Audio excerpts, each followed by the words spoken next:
Is there an actual otter inside the vending machine? You're really asking me this question. God, I think God. Where do you see it? No, I think it was just you. Oh, me now. Shit. Because you're short.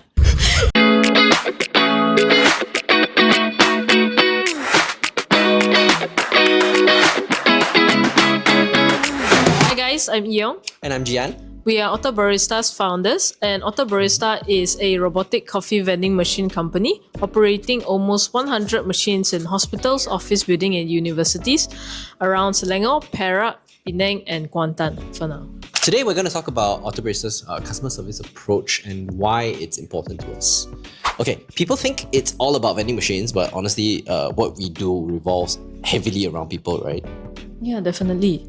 Like within the team itself, we are constantly communicating on how to make things better, on how to service the machine. So I think I deal more with people than machines. Service the machine. I mean, we do its operations for that, but like the majority of the time, we are trying to get everyone aligned and in sync. Despite even having a small team, I think a lot of communication around. Yeah. Actually, not just within the team, right? Even with locations, also we have to communicate. Oh yeah, for sure. Locations owner, we have to communicate a lot with customers. There's just a lot of point of contact, not just the machine. I think also like in terms of customers, it's because customer education is continuous and never ever stops. It can be in the AM, but it would still continue, right? It's a thing, definitely. It's a continuous thing. Yeah.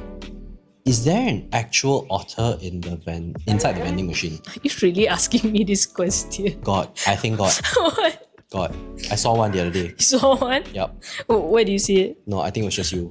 Oh, me now. Shit. Oh, me now. Shit. Because you're short. That was you trying to take picture of me, right? Oh, no. Was it that one that I spotted you trying to spy cam me when I was doing? No, actually that one, right? I put on your back here. New display board. Because you were so grumpy, right? No, it's okay. It's working, money. I'm not grumpy. I was just wondering why the machine not working, and I needed my coffee. In the video we'll show. We'll show new display board, and then her face how. Okay, we'll show. Okay. Regarding our customer service approach, right? So let's say it's 2 a.m. and the customer says that the coffee tastes weird. Like 2 a.m. I get like a call. Yep. Actually, Happens. not you, but I get a call. I used to get a call. I'm glad that I get a call. Okay. Now, how will you address that, or how will I address that, and what's our train of thought? Since you used to answer it, why don't you answer it? Yeah, I'll start first. Train of thought. The first thing that comes into my mind at 2 a.m. because I'm usually sleeping by 2 a.m. right? Why is my phone ringing? Because I'm asleep and then the phone started ringing. So my first instinct won't be like, oh, it's customer service. The first thing you think is like, why is that phone ringing? And then after like a split second, you're like, oh shit, that's the customer service phone. Then I'll jump out of bed to answer that. But if they say coffee tastes weird, I think fundamentally I always try to understand like what do you mean by weird? Like, is it because there's no coffee, or the coffee is too light, or what is that problem? And then I'll get a technician or myself to go over to check. Then only update the customer, right? At 2 a.m. Not 2 a.m. lah, the next day. That's the next day. That's a big leap from 2 a.m. Okay. I'm not gonna get out of bed unless it's a damn big issue that I needed to solve. If it's a flood, then maybe. Yeah. Then I'll be like, okay, on the way now. Yeah. But if it's something's not too urgent, then I'll say I'll get back to you tomorrow morning. We'll send our team there to check first. Yeah. Things like that. What about you? What do you do? Well, my first thought is, oh no. No, not again. No. The 2 a.m. call doesn't happen that often. No, when we were located we have a few machines in Kecemasan, right? So they tend to ring anywhere between 11 p.m. to 4 a.m. at times. Sometimes I sleep really late because I'm up doing stuff like for work, right? And then a message would just come in and be like, this one got this problem, this one got this problem. Just address it then and then, right? I will deal with it. I'll say, I'm so sorry that this happened. Because I am, right? I mean, you imagine you put yourself in that person's shoes. It's like 4 a.m. You're trying to stay awake, right? You need coffee. And then you went and go and buy the coffee, and then this happened. Like, why? So like I really wish that our machine can actually be more consistent, more always be there lah, right? To give people that kind of great coffee, even at like weird times of the day, like off hours. Correct. Right? Because during the daytime you can do delivery. If let's say ours is down, we are not the only option out there. But you know, because there's retail and there's other especially vending midnight machines. Yeah, exactly. You're the only option. So but like if let's say, you know, after 7 p.m. onwards, the options all the way until 6 a.m. they become very limited already, right? And sometimes we're located in places that are isolated, you know, then yes, people do require and they rely on us a bit more, right? So obviously, I am very, very sorry to hear that. Yeah, for sure. But then the moment that washes off, I immediately jump into problem solving mode. Like, is this something that I can solve immediately on the spot so that the customer gets a good experience? If I can solve it on the spot, right, even though I need a bit of cooperation from the customer, I will ask that, right? Then if necessary, you know, we'll follow the SOP lah. But if necessary, really to the point where there is a bit of or sometimes what I'll do is like if let's say they say coffee tastes a bit weird, I'll ask them, because I know it's like 2 a.m. and you can't get anything. I'll be like, do you want a chocolate instead or do you want a matcha? An alternative so at drink least like they get something a bit of comfort lah. So coffee tastes weird is usually because there's not enough milk or calibration problem. But usually, I mean, based on the amount of effort we put into calibration, it can't be the calibration issue. It usually won't be unless it's the brewer issue. But you know, that's the machine maintenance. But generally speaking, we try to approach it from a customer's point of view. You tend to have a very machine-centric point of view, but I try to pull you back and be more like, okay, customer how? Yeah, my point when it's customers, because in my mind is, okay, how can I deliver a solution to the customer through the machine as fast as possible? That's why your machine-centric. Okay, cool. It's what can I do now to solve it ASAP. So the only way to solve it is through the machine, because that's like the point of contact to customer. So I'll take it from the machine point of view. Makes sense. It's just that I would like to focus more on like what the customer is feeling at that time. You know, like the frustration, the like, how come the payment terminal cannot work? I've been waiting here for 3 minutes, 5 minutes. I think that's why our personality is different, right? Because I don't have that kind of feeling that often, so it doesn't occur to me. Like, because you usually give me that kind of feeling. Yeah, because you feel it. You're more sensitive to that kind of feeling. Are you calling me sensitive? Haven't we established that? Why are you? Haven't we established that? Bloody traitors. Okay, cool. No lah, but like you know, be empathetic. No, have some empathy. Okay. Miss. Okay, fine. Okay, so what's Otter Barista's philosophy when it comes to customer service? I think essentially it boils down to the fact that if it's not good enough for us, it's not good enough for our customers, right? Yep. Really, we view it from the point of view that, hey, I personally won't accept this. Is it acceptable to me?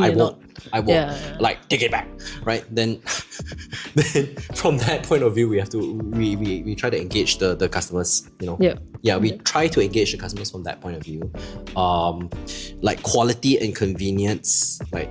There's no compromise to that lah. It always has to give. Yes, exactly. The experience always comes first. The quality comes first.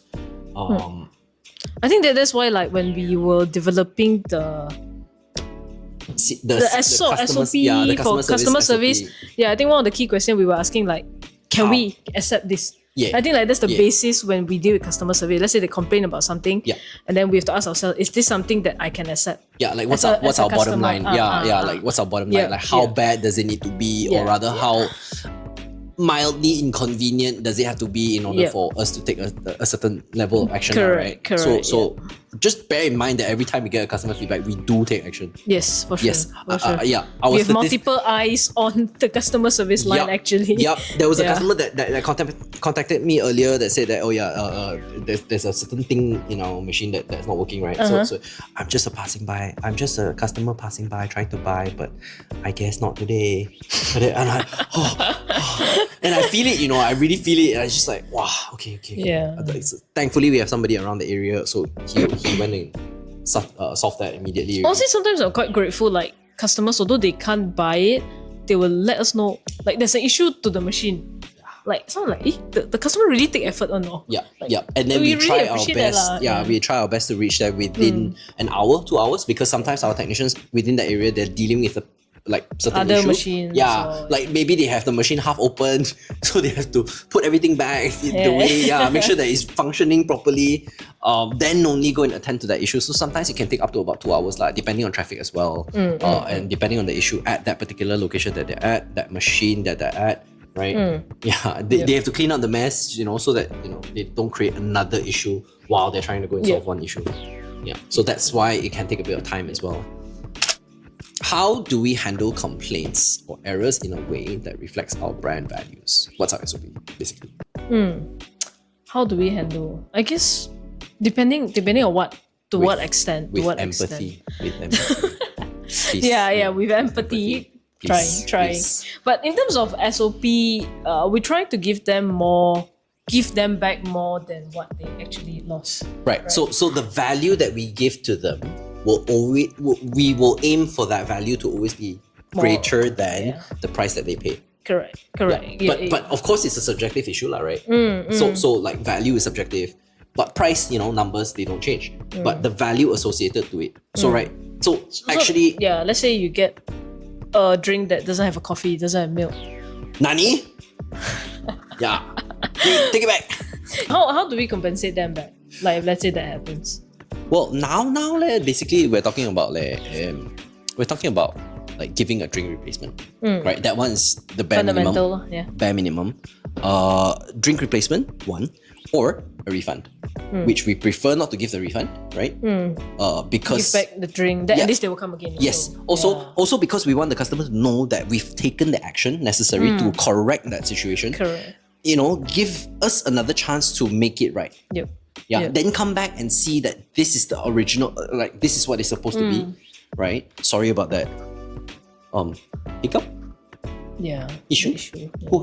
The problem, right? Sorry about the problem earlier. We fixed it. This is what it's supposed to be like. Yep. And then on top of that, we give them another 50% on the next purchase. Depending on the issue lah, right? So we also have like 20% discount vouchers through our web app, or even 50% discount vouchers through our web app. 20 or 50 depending on the issue lah. Okay, what tools or systems do we use to track customer issues and feedback? We use like a enterprise solution, central management, like a sort of a central management solution to track all these things. Before we have the central management tool, I think dreams, baby. It was a mess, right? There was so many, not just so many, but issues coming in. WhatsApp. Technician solving it, and then they will say solve, but then there's so many messages in like 1 hour, 2 hour that we missed it.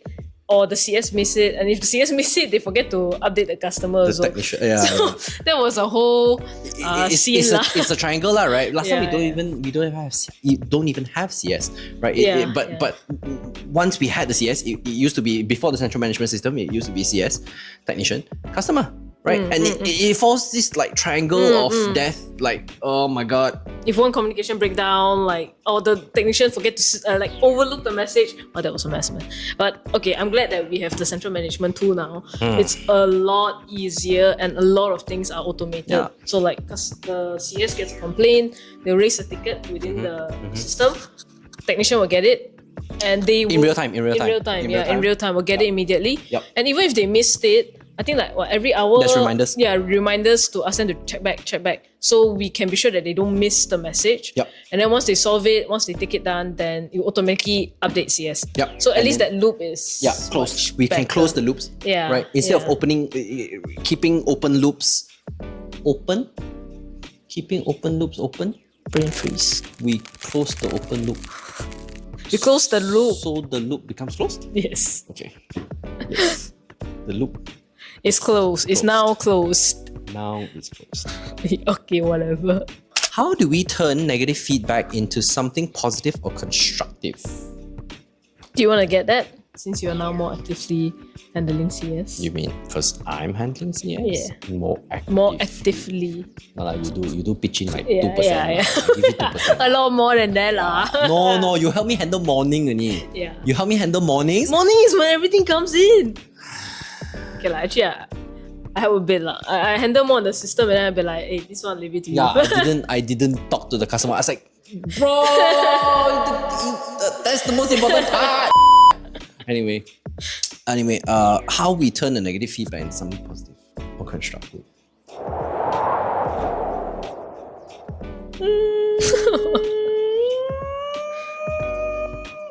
Well, I think okay lah, right? I think it relates back to our mission lah, right? Our mission would be to serve cafe quality drinks, or not even cafe quality, but just quality drinks. Quality, convenience. Quality drinks. At a price and convenience, through smart vending technology, right? We'll get into that a little bit more in the next episode. But essentially, when people do taste our drinks, right, because it's 12 ounce, made with the ingredients that we make them with, as long as they've had an inconvenience initially, but they get to try the machine, the drinks that come out of the machine after we resolve those issues. Like, usually they'll say like, your machine got problem. Then after that, we're like, oh, so sorry, we'll send somebody to fix it. Within 2 hours, it's fixed already. We bounce it back to the customer and say, hey sir, or hey ma'am, tuan puan, we've resolved the issue, right? Here's the replacement code that can be used at any time. There's no expiry date, right? Yep. I think it's very important because our customers may have moved on to a different location after that. So when they do come back to that same location, they can redeem it anytime. Yeah, they can redeem it anytime. Even next year or the year after, it will still be valid one because it's already within the system and we don't turn around and delete it. We just leave it. And usually the feedback that I get like, oh, thank you for responding so quickly. Because the moment I hear the phone, I rush to it like somebody's trying to give me 10,000 ringgit.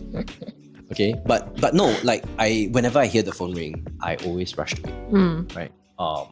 I can be bathing, I can be cooking, doing laundry. Okay, TMI. That's not even a TMI. I could be taking a shit. Wait. No, actually now I just straight up bring the phone with me. You went to toilet? You never know where I am. You never know. Okay, they don't need to. Yeah, as long as the issue is resolved, they don't need Could to. Be driving also. Driving, right? Driving also. I'll just pull the car over and then handle the issue. Pull the car over, handle the issue. Then after that, 3 to 5 minutes later, go back on my way. But essentially, the speed at which we resolve customers' issues, right? Yep, the efficiency, to me as a fellow customer, I think that would matter. Right? I mean, to be fair, we do get like customers saying, well, I didn't expect it to be solved so fast. Yeah. Or like, or I didn't expect a drink back even. Like, I do get that kind of message like, oh my god, thank you so much for giving us back the drink. But like, that's actually one shocking thing because like, it's... To us, it's basically like you should. Yeah, you should. Yeah. But I think to a lot of customers, their expectation has become so low. Has become so low. Yeah. Then when we deliver what we think is right, to them it's like, wow. 5-star. Yeah. But it's not. Like, to me, 5-star service is really going above and beyond to make somebody's experience positive, right? Give them something to remember. And essentially, I think that's what we're achieving also with our customer service, right? We want to resolve our customers' issues as soon as we can, as soon as we humanly can. We want to give them a pleasant experience while they're around our machine. Yeah. So, like giving a refund or even like providing a replacement drink or even resolving the issues at the machine, it's what we do on a daily basis. No questions asked. We will definitely do it. Yep. There's no like debating like, this one. Don't want to give. No. Give. Always we give. That's number one. Customers first. They're not always right, but they are always first. Okay, so how would we describe the dynamics between the operations team and the customer service team? I think this is similar to like what we were talking about like earlier, the triangle, right? Like closing the loop that was open, but then it becomes closed. Correct. Yeah, I think now now operations and CS are a lot closer and communicative as well. Last time, I do feel like there's a very big gap between operation and customer service. Like, operation don't understand why customer service is always pushing for resolution answer. of the issue. Yeah, and then you know, the feedback. Yeah, and then CS don't understand why operation is taking so long. Yeah. So I think over time we communicate, we sort of bridge that gap. Let operation understand what CS is facing. Let CS understand what operation is doing on the ground. They're also trying their best. So once we sort of match that gap, I think that communication is a lot better as well. We actually, I would say that we bridged the gap, and it took a decent time period for us to build this bridge, right? This communication between the two teams. Essentially, even when we call it teams, right? It's just a couple of people working together. But when you are on the road, when you're going from location to location, carrying this and that, you know, it's hot sun, it's rain. You know, you're riding a bike, you're driving a car, then all of a sudden you're supposed to look at your phone and say, hey, look, this location has a problem. Can you hit there now? Like, imagine from the technician's point of view, like, they'll be like, oh my god. It disrupts their plans, so they get, you know, they get thrown off lah. So the people in operations have to be really, really flexible, and the people in CS planning, you know, these particular things. They don't want customer issues to happen, right? A quiet day is a good day. When the CS phone doesn't ring, something feels off. But it's a good day. Right? It's a very good day. So we appreciate those days. And more there are those days, right? Where fewer and fewer customer service. So I think operations are doing the operations team is doing a better job so that CS doesn't have to be activated as much. And I think operations is also happy with that, right? So in terms of dynamics, I think it's much better now, right? Okay, cool. Then let's go into reflection and wrap up. Why is customer service such a big part of Otter Barista's identity? I think it's because we, like what we mentioned previously, is we want to put customer first. Customer is always if it's not good enough for us, it's not good enough for our customers. Right? That's why Otter fam. Correct. So customer service is definitely a big part of what we're trying to build. Definitely. Well. Definitely. It's actually a bigger part than we might think also. Probably I don't want to quantify it. I don't think you can quantify. I don't think I can quantify. It's really part of the experience. Like, you know how that time when the milk, like people talk about the milk being like how good. Like, oh shit, I muted it. Oh no, it's fine. I'm back alive. So like talking about the milk, right? Being how good, right? That I think that customer feedback really gives us a lot of energy. And motivation. Gives us a reassurance, like, okay, we're heading the right track. Definitely. Okay. I feel very energized now when I hear that. You know? And from time to time, actually more than I hear, but we do get a lot of good customer feedback. A lot. Yeah, for sure. Very, very proud of that. Even a lot of times, I put in, very proud. Yeah, even a lot of times, like, we get a negative feedback, and then once we solve the issue, it turns into positive feedback. Right? A lot of times they will compliment our team, they'll compliment the drink. So I think that's like, even just thank you for letting me know that the machine issue has been solved. Like, that thank you itself, I mean, to me it means something lah, right? To a lot of people it could be just being polite, but to me it means that our effort has been acknowledged. How do we make sure that our customers feel heard? Heard. By communicating with them. I think essentially it's more on the communication with the customers. Then they feel like we value what they input to us, and then of course it's over time through their feedback we make certain changes, and when they feel it, they feel like, hey, maybe I've contributed to this change. Honestly, it's when customers give me suggestions and I'm like, which is why I asked you whether we can do like the extra shot of espresso or not. People are asking me for that, you know. I know, but it's like, look at Abby's like, double shot in a latte is not enough. Obviously, you should make it triple or quadruple shot. I'm worried about your heart palpitation. I think it's their problem really, right? I think like, honestly, because different people have different tolerances towards caffeine. If they need the 4 shots, need to do a bit more R&D, like, I don't know. Need to think about it. Which is also why I button David to check out on the whole additional single shot thing within the new machine brewer. Oh. If you can do a single shot, right, and extract it well, then you can easily add it as a third shot already. Or even just like a 6-ounce drink within a 12-ounce cup at a lower price. I don't know. Yeah. You're welcome. Okay. Self-praise. So what's one message that you want all of our customers, our Otter fam, to know? That we are focused to make cafe quality drinks as accessible or as convenient as possible through our machine, right, Otter Barista machine, while having the consistent quality in every cup. Yep, that's essentially what we're focused on now. It's essentially what the whole company is built on. It's what my day-to-day is all about. Yeah, we just focus on that. How do we make quality better? How do we make experience better? How do we make it more convenient? Whatever we do, it always revolves around while remaining highly competitive. Yeah. Therein lies the challenge that we are trying to resolve. Yeah. Okay, so that's it from us today. Thanks for making it to the end of our sharing. If you guys enjoyed this video, don't forget to like and subscribe. And if you have any questions, drop them down in the comments below. Next week, we will be talking about our culture in building Otter Barista. So if there's anything you'd like to ask, feel free to leave it in the comment as well. See ya. Bye. Bye.